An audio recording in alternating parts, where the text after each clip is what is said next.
नमस्कार। हमारी खास पेशकश के साथ हाजिर हूं मैं अनुपम। प्रदेश की हर छोटी बड़ी खबरों को लेकर कांग्रेस अध्यक्ष मल्लिकार्जुन खड़गे के सीएम योगी पर दिए बयान के बाद सियासत गर्मा गई है। पहले खड़गे ने कहा था कि सीएम योगी के मुंह में राम और बगल में छुरी है। फिर उन्होंने गेरुआ वस्त्र को लेकर बयान दिया, जिसके बाद बीजेपी नेताओं समेत साधु संतों ने भी खड़गे और कांग्रेस पर जमकर पलटवार किया। आइए इस रिपोर्ट के जरिए देखते हैं। ऐसे कपड़े डालते हो, गेरुआ डालते हो, पॉलिटिक्स से बाहर हो जाए। मैंने कहा था ना कि बटोगे तो कटोगे। कांग्रेस अध्यक्ष मल्लिकार्जुन खड़गे के सीएम योगी को लेकर दिए गए बयान पर विवाद शुरू हो गया है। मल्लिकार्जुन खड़गे ने मुंबई में एक चुनावी सभा में सीएम योगी का बगैर नाम लिए उनके गेरुआ वस्त्र पर निशाना साधा। कौन एक साधु के बेस में रहते हैं, लेकिन अच्छे पॉलिटिशियंस बन गए हैं, चीफ मिनिस्टर भी बने हैं और उनका गेरुआ कपड़े पहनते हैं और सर पे बाल भी नहीं रखते। तो ऐसे एक नेता है जो बीजेपी ने पैदा किए। ठीक है कि हम मुझसे कोई, मैं ये कह रहा हूं उनको, बीजेपी को, या तो सफेद कपड़े डालो, या तो सन्यासी कपड़े डालते हो, गेरुआ डालते हो, पॉलिटिक्स से बाहर हो जाओ। एक तरफ गेरुआ कपड़े डालते हो, दूसरों को उपदेश करते हो, बटेंगे तो कटेंगे बोलते हो। बीजेपी और संत समाज ने मल्लिकार्जुन खड़गे के बयान पर सख्त ऐतराज जताया है। बीजेपी ने कांग्रेस के खिलाफ मोर्चा खोल दिया है। सनातन धर्म पर जब जब हमले हुए हैं, कांग्रेस पार्टी ने हमेशा ऐसे लोगों को प्रमोट करने का काम किया है। जिस प्रकार की उन्होंने भाषा का इस्तेमाल किया, ये उचित नहीं है। लेकिन खड़गे साहब, आपको खाली इतना ही कहना चाहता हूं कि गेरुआ वस्त्र पहनना सबकी बात नहीं है। ये प्रतीक है उस त्याग, उस तपस्या का जिससे समाज बनता है। ये भारतीय संस्कृति का भी एक प्रतीक है। वहीं समाजवादी पार्टी ने मल्लिकार्जुन खड़गे के बयान का समर्थन ही किया है। एसपी नेता अवधेश प्रसाद ने कहा कि योगी जी साधु सन्यासी है, मर्यादा में रहकर बोले तो अच्छा होगा। हमसे यही अनुरोध करते हैं कि एक मुख्यमंत्री का जो आचरण होता है, और वो भी एक साधु सन्यासी है, तो मर्यादा के बीच बात करें तो अच्छा होगा। कांग्रेस अध्यक्ष खड़गे के बयान पर ओपी राजभर ने कांग्रेस पर साधु संतों के अपमान का आरोप लगाया है। वहीं संजय निषाद ने कहा कि कांग्रेस 70 साल से बांटने का काम ही कर रही है। साधु संतों पर टिप्पणी करने का अधिकार कांग्रेस पार्टी को नहीं है। भारत को एकजुट रखने में साधु संतों का बड़ा योगदान रहा है। गेरुआ वस्त्र त्याग और बलिदान का प्रतीक है। योगी आदित्यनाथ ने इस संन्यास की भावना के साथ प्रदेश की सेवा का संकल्प लिया। कांग्रेस की सरकार थी तो कितने हिंदू मुसलमान राइट होते थे, अब कैसे गरीब कटता था, चाहे हिंदू हो चाहे मुसलमान हो, और चाहे उन्हीं के समय चाहे सिख दंगा हो चाहे कुछ हो। हमारे समय देख लीजिए, यही अभी कश्मीर का चुनाव हुआ, एक चिड़िया भी नहीं मरी।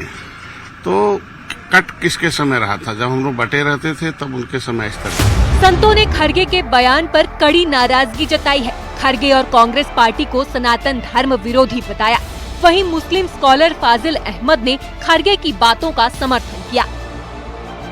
जब मल्लिकार्जुन खड़गे घुटने के बल चलना सीख रहे थे, उस समय गोरक्षनाथ के महंत दिग्विजयनाथ जी अर्थात योगी जी के दादा गुरु सांसद हुआ करते थे गोरखपुर के। इसलिए तीसरी पीढ़ी राजनीति में है आदित्यनाथ जी। और राजनीति मत सिखाइए, आपका हिंदू विरोध, सनातन विरोध जग जाहिर है।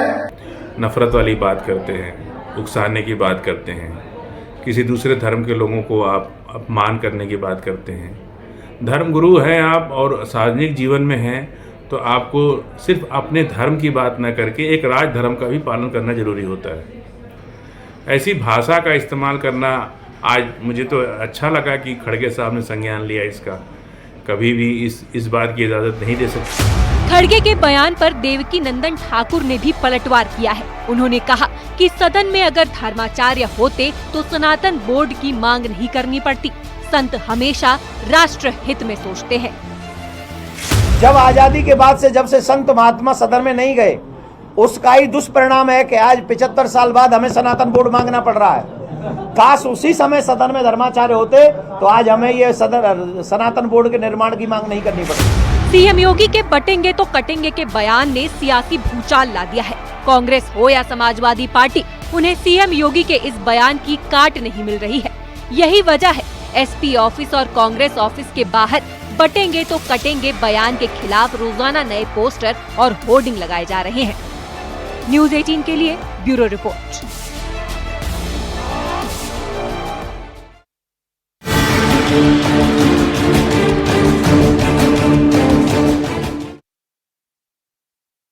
भड़काऊ बयानों को लेकर चर्चा में रहने वाले इस्लामिक धर्मगुरु तौकीर रजा ने एक बार फिर विवादित बयान दिया है। उन्होंने मुसलमानों से एकजुट होकर दिल्ली का घेराव करने की अपील की है। साथ ही कहा कि मुस्लिम अगर एक होकर सड़कों पर आ गए तो रूह कांप जाएगी। वहीं बीजेपी ने भी इस पर हमला बोला है। देखिए रिपोर्ट। मुसलमान मुत्तहिद होकर एक आवाज में एक साथ आओ और दिल्ली का घेराव करते हैं। धार्मिक नेता तौकीर रजा ने जयपुर के एक जलसे में मुसलमानों से अपील की वो अलग अलग जलसे ना करें और एक होकर दिल्ली से संसद के सत्र से एक दिन पहले जलसा करें और अपनी आवाज को बुलंद करें। उनके बयान से विवाद खड़ा हो गया है। तौकीर रजा ने अपनी तकरीर में कहा है कि मुस्लिम अगर एक होकर सड़क पर आ जाएं तो रूह कांप जाएगी। अगर आपको अपनी बात मनवानी है तो उसके लिए ये जरूरी है कि तमाम मुसलमान मुत्तहिद होकर एक आवाज में एक साथ आओ और दिल्ली का घेराव करते हैं। आप अगर आओगे, आप अगर खड़े होगे, अपनी बात मनवाने की कोशिश करोगे तो बात मानी जाएगी। और अगर इसी तरह बटे रहे कि मैं यहां कर लूं, मैं वहां कर लूं, ये ऐसी तादाद में देखो, तुम दिखाओ कि हमारी तादाद को छुपाते हो। जिस दिन हम सड़कों पर आएंगे तो तुम्हारी रूह कांप जाएगी और तुम हमारी बात सुनने पर मजबूर हो जाओगे। बीजेपी के वरिष्ठ नेता मुख्तार अब्बास नकवी ने वक्फ को लेकर तौकीर रजा के बयान का विरोध किया है। उन्होंने कहा है कि इस तरह की अराजकता से बचना चाहिए, तर्कों के साथ बात करनी चाहिए। आपके पास अगर तर्कों की तंगी है और कुतर्कों का तमाशा आप कर करके उसको रोकना चाहते हैं तो ये किसी को के फायदे में नहीं है। आपके पास तर्क हो तो आप जो ज्वाइंट पार्लियामेंट्री कमेटी और पार्लियामेंट इस पे डिस्कस कर रही है, उस पे जो है आपके पास तथ्य हो तो आप दीजिए। और जहां तक सवाल है वक्फ सिस्टम का कि जो असंवैधानिक अराजकता है उसको संवैधानिक प्रतिबद्धता के दायरे में लाना वक्फ के लिए भी जरूरी है। वहीं प्रधानमंत्री मोदी ने बयान दिया है कि बांटने की साजिश को नाकाम करना होगा। उन्होंने कहा है कि लालच देकर बांटने की कोशिश की जा रही है, लेकिन इस साजिश को नाकाम करना होगा। कुछ लोग समाज को जाति में, धर्म में, भाषा में, ऊंच और नीच में, स्त्री और पुरुष में, गांव और शहर में न जाने किस प्रकार से टुकड़े टुकड़े टुकड़े में बांटने की साजिश चल रही है। जरूरी है कि देश विरोधियों की इस चेष्टा को हम उसकी गंभीरता को समझें। तौकीर रजा विवादित बयान देकर अक्सर चर्चा में रहते हैं। हालांकि उनके इस बयान पर वार पलटवार भी जारी है। न्यूज़ 18 के लिए ब्यूरो रिपोर्ट। आप मुसलमान मुत्तहिद होकर एक आवाज में एक साथ आओ और दिल्ली का घेराव करते हैं। मुरादाबाद के कुंदरकी विधानसभा उपचुनाव में चुनाव प्रचार के दौरान अखिलेश यादव सीएम योगी पर जमकर बरसे। उन्होंने आरोप लगाया कि पीडीए के लोग पिछड़ों, दलितों, अल्पसंख्यकों और आदिवासियों से नफरत करते हैं। उन्होंने पीडीए का फुल फॉर्म बताने को लेकर भी सीएम योगी पर तंज कसा। हमारे मुख्यमंत्री अंग्रेजी नहीं जानते हैं। पीडीए का फुल फॉर्म क्या निकाला उन्होंने? अभी सुना होगा, पीडीए का कोई फुल फॉर्म निकाला है उन्होंने। हमें तो यही नहीं समझ पा रहा पीडीए में एच कहां से आ गया।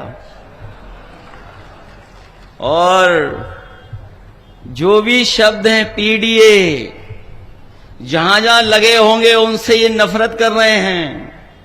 ये पीडीए से नफरत नहीं करते हैं, ये पिछड़ों से नफरत करते हैं, ये दलितों से नफरत करते हैं, ये हमारे आदिवासी भाइयों से नफरत करते हैं, ये हमारे अल्पसंख्यक भाइयों से नफरत करते हैं। नगीना के सांसद चंद्रशेखर आजाद ने हरदोई जेल में बंद अब्दुल्ला आजम से मुलाकात की। मुलाकात के बाद उन्होंने कहा कि अब्दुल्ला आजम से रिश्ते सियासी नहीं बल्कि पारिवारिक हैं। जब मैं किसी तकलीफ में रहा, आजम भाई का पूरा परिवार हमेशा सहयोग मिला। आज इस रिश्ते को और मजबूत करने अपने छोटे भाई से मिलने यहाँ आया था। चंद्रशेखर ने कहा कि उनके खिलाफ सरकार ने कोई साजिश रची तो वो चुप नहीं बैठेंगे। अब्दुल्ला आजम भाई से मेरे जो रिश्ते हैं वो सियासी नहीं। जब भी मैं किसी तकलीफ में रहा, आजम भाई का और इस पूरे परिवार का सहयोग मुझे हमेशा मिला है। और आज मैं उसी रिश्ते को और मजबूत करने और अपने छोटे भाई से मिलने यहाँ आया था, जानने की उनकी क्या हाल है। मुझे बहुत खुशी हुई। मैं सोचता था कि जेल में हैं तो परेशान होंगे, लेकिन जिस ताजगी के साथ मुलाकात हुई, इससे ये पता लगता है कि वो बहादुर आदमी अपनी लड़ाई को लड़ रहे हैं और जो हालात हैं वो उससे वो किसी छिपे हुए नहीं है। मैंने उनके मुकदमे को भी पढ़ा है, ऑर्डर भी पढ़े हैं, किस तरह की चीजों में उनके सजा भी पड़ी। मैं बस ये कहना चाहता हूँ मीडिया को के माध्यम से, जिनको कहना चाहता हूँ उनको चला जाएगा। सड़क से लेके और संसद तक हम इस लड़ाई को लड़ेंगे। हम इस लड़ाई को अकेले नहीं छोड़ेंगे, उनको, पूरे परिवार को, हमारा परिवार। कानपुर की सीसामऊ सीट से एसपी प्रत्याशी नसीम सोलंकी जनसभा के दौरान भावुक हो गए। उन्होंने लोगों से वोट की अपील करते हुए कहा कि आखिरी लड़ाई है, हम थक गए हैं। मामला हलीम मुस्लिम कॉलेज में जनसभा का है। नसीम सोलंकी के साथ एसपी महासचिव शिवपाल यादव भी जनसभा में मौजूद थे। उन्होंने सीएम योगी के मिर्जापुर में दिए बयान पर पलटवार करते हुए कहा कि ये बौखलाए हुए हैं, इसलिए अमर्यादित बयान दे रहे हैं।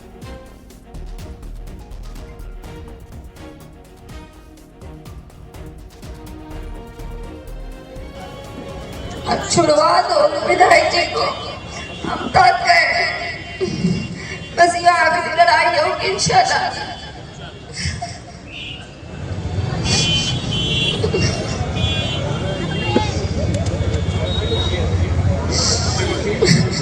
वोट की अपील करते हो, दुआओं की भी।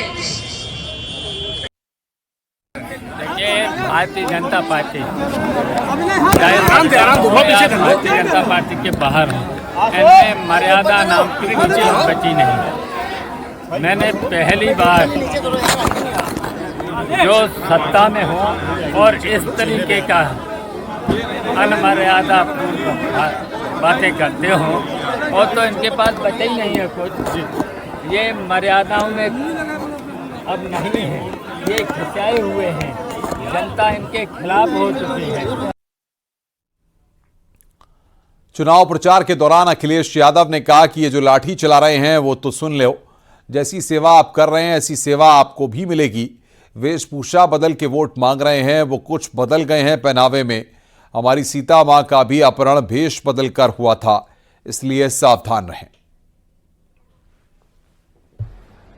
ये जो लाठी चलाने रही है सरकार, याद रखना लाठी चलाने वालों,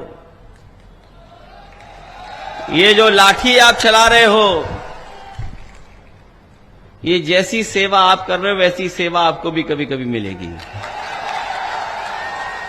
अभी इलाहाबाद में सुना है लाठी चल रही है, वहां पर यूपी पीएससी वाले नौजवान छात्र अपनी मांग को लेकर के गए, उनको लाठी मार दी, लाठी मार करके दबाना चाहते हैं। सुना है कि वो बदल गए हैं कुछ पहनावे में। और जिन्होंने रामायण देखी होगी, रामायण जिन्होंने देखी होगी वो जानते होंगे हमारे सीता मां का अपहरण भी भेष बदल करके हुआ था। इसलिए सावधान हो कि नहीं सावधान हो आप?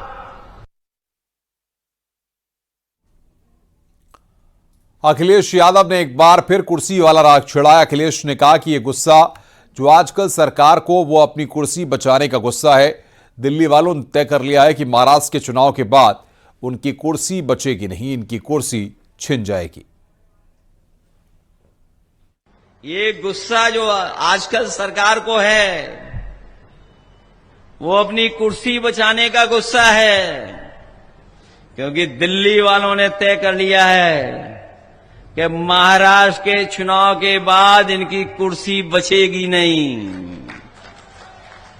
इनकी कुर्सी छिन जाएगी।